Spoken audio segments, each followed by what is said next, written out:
Hello students, welcome to the part 2 of chapter 2।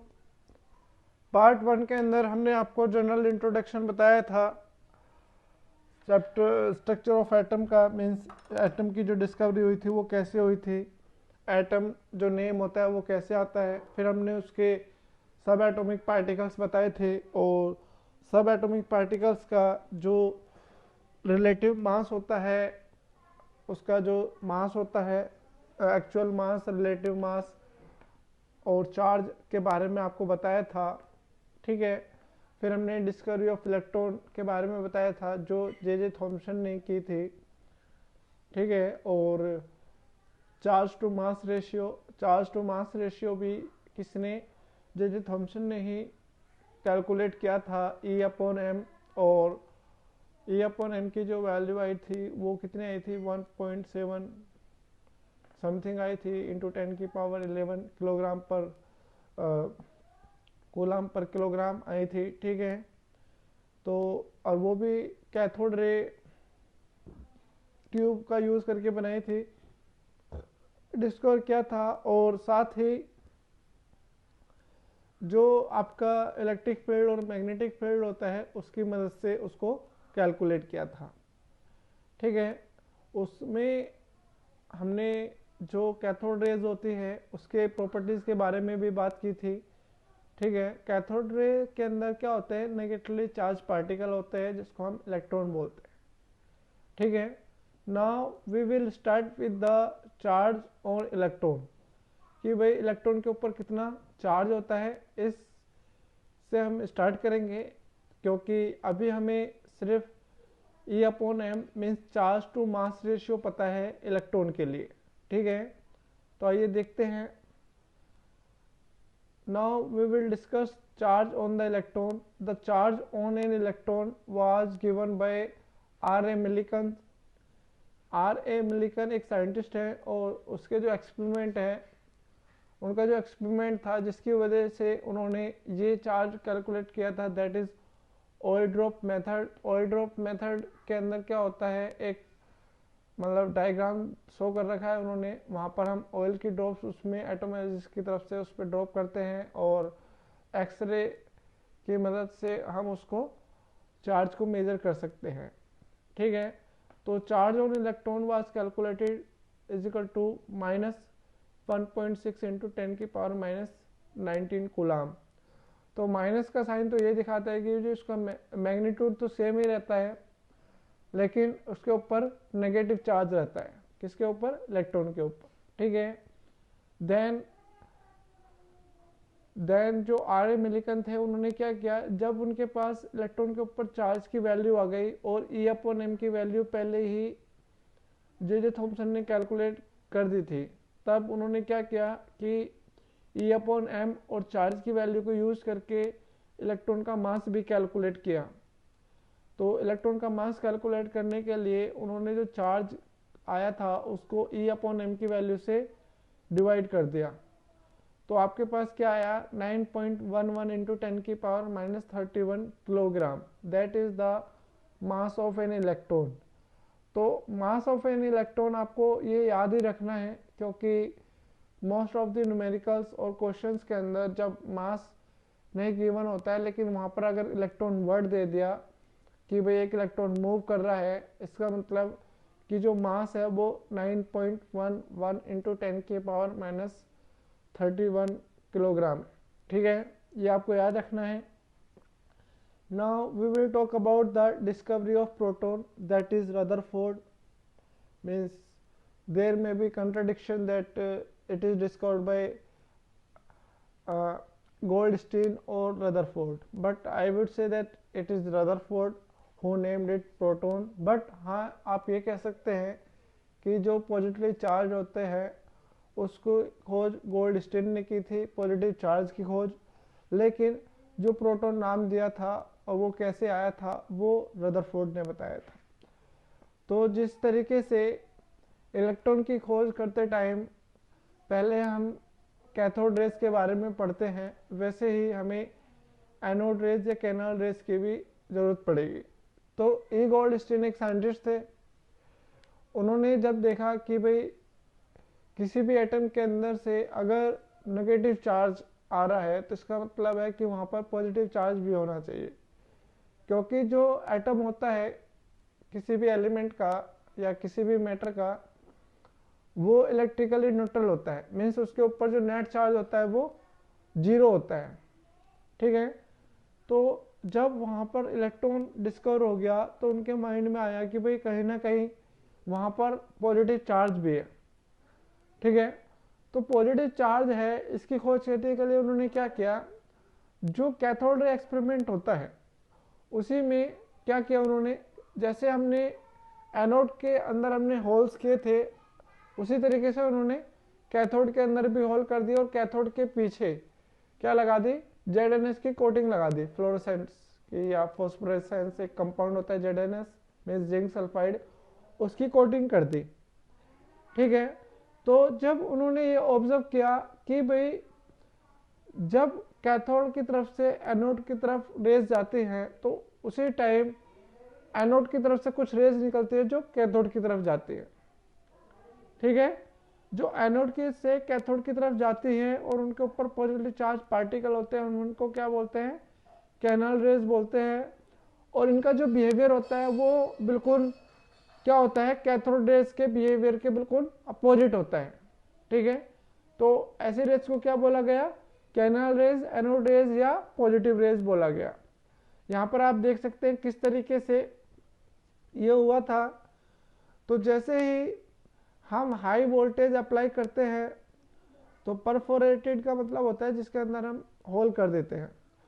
तो वहाँ पर आप देख सकते हैं कि भाई पहले तो कैथोड की तरफ से एनोड की तरफ जाती हैं, लेकिन सेम टाइम के अंदर क्या होता है, एनोड से कैथोड की तरफ की भी रेज मूव करने लगती है, जिसको हम क्या बोलते हैं, एनोड रेज बोलते हैं। ठीक है, तो ये आपको समझ में आ गया होगा कि भाई एनोड रेज या कैनल रेज का कैसे पता चला, क्योंकि after the discovery of electron it was assume that there will be some positive charge, क्योंकि अगर कहीं पर नेगेटिव चार्ज है तो वहाँ पर पॉजिटिव चार्ज भी होगा, क्योंकि जो एटम होता है वो इलेक्ट्रिकली न्यूट्रल होता है। इलेक्ट्रिकली न्यूट्रल का मतलब होता है कि उसके ऊपर कोई भी चार्ज नहीं होता है, या आप ये कह सकते हैं कि उसके ऊपर अगर नेगेटिव चार्ज है तो पॉजिटिव चार्ज है जो एक दूसरे को न्यूट्रल कर सकते हैं। ठीक है, तो नेट चार्ज जो होता है उसके ऊपर जीरो होता है, इसलिए हम एटम को क्या बोलते हैं, इलेक्ट्रिकली न्यूट्रल बोलते हैं। ठीक है, आगे समझ में। इसके बाद ये जो है जितने भी टर्म्स अभी तक हमने चैप्टर 2 के अंदर आपको पढ़ाई हैं, ये सभी टर्म्स एक जनरल आइडिया के लिए है कि भाई आपको ये ना लगे कि भाई कोई भी चीज़ एकदम से आपके सामने नहीं आई है। हर एक चीज़ की एक्सप्लेनेशन है और हर एक चीज़ किस तरीके से डिस्कवर हुई है इसकी आपको नॉलेज होनी चाहिए। ठीक है, जैसे जो केमिस्ट्री है या स्ट्रक्चर ऑफ एटम है वो इलेक्ट्रॉन, प्रोटॉन, न्यूट्रॉन के ऊपर ज़्यादा है और उनका जो मीन्स मूविंग होती है अराउंड द न्यूक्लियस वो इन सब चीज़ों के ऊपर डिपेंड करती है। तो आपको ये नहीं लगे कि भाई इलेक्ट्रॉन कहाँ से आ गया, प्रोटॉन कहाँ से आ गया, तो आपको एक बेस लेवल से पढ़ाया जा रहा है ताकि आपको ये आइडिया रहे कि इलेक्ट्रॉन इस तरीके से आया था, प्रोटॉन इस तरीके से आया था। ठीक है, तो अभी हम प्रोटॉन की तरफ है। प्रोटॉन में हमने कैनल रेज पढ़ा है। Now we will talk about the characteristics of canal और पॉजिटिव रेज। तो canal rays travel in the straight line in the absence of electrical and magnetic field.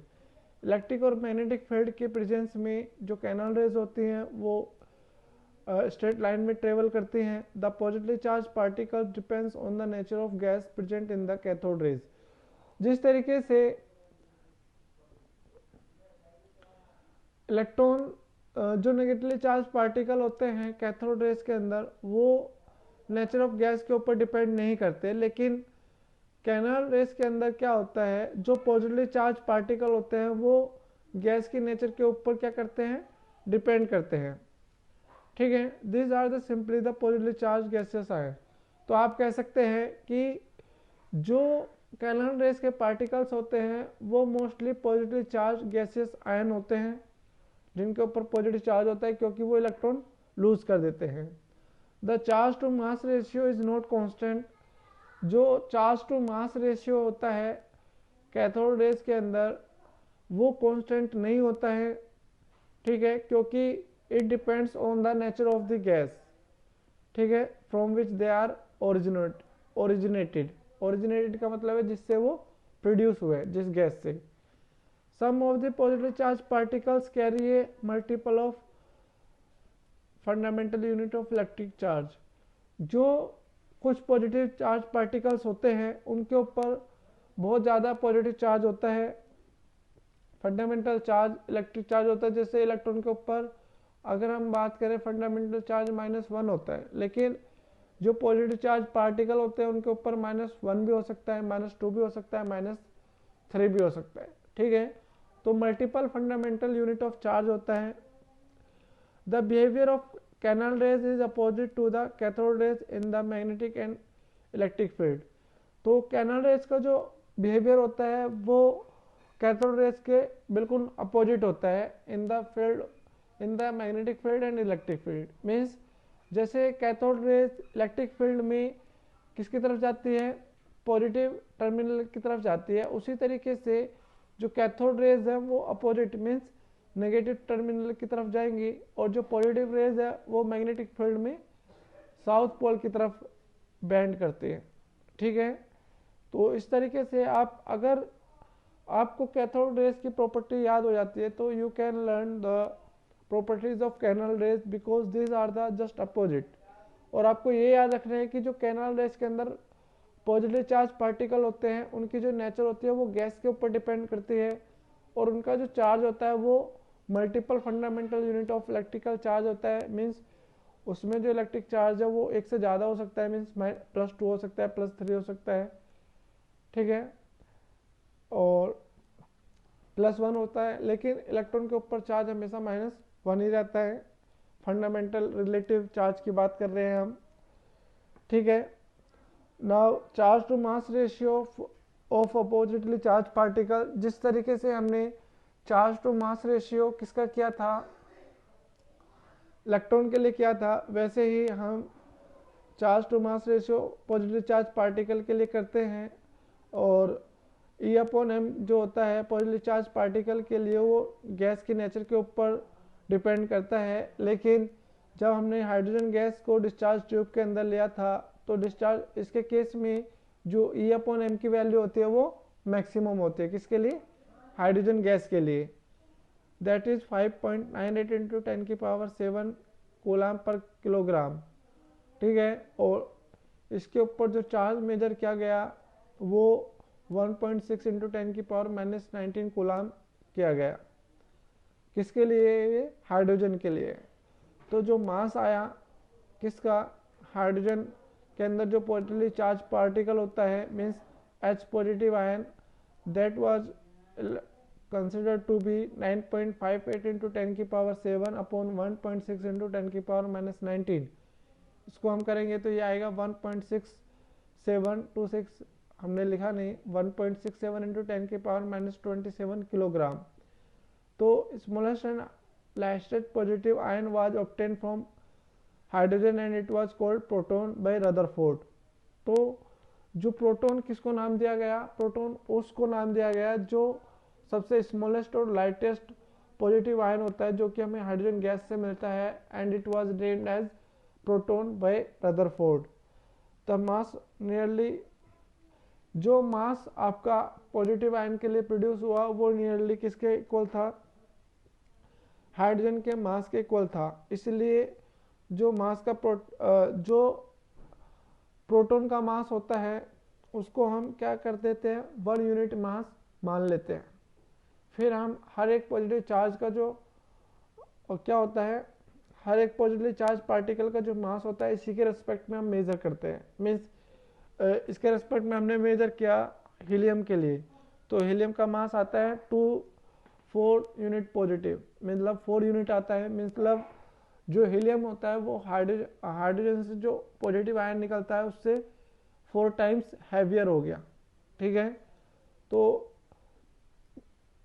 आया समझ में आपको कि जो आपका smallest and lightest positive ion produce होता है वो हाइड्रोजन गैस से होता है, जिसका जो मास जिसको हम बोलते हैं प्रोटॉन ठीक है, means H positive. H positive को क्या बोलते हैं हम? Proton. And it was given the name by Rutherford. ठीक है, और जो हाइड्रोजन आयन का जो मास था वो एक्चुअल में हाइड्रोजन एटम के मास के इक्वल था, इसलिए हम इसको 1 यूनिट मास भी कंसिडर करते हैं। ठीक है, फिर हम इसी को स्टैंडर्ड यूनिट मान के अदर पॉजिटिव आयंस का मास कैलकुलेट करते हैं। Now we will talk about the radio activity.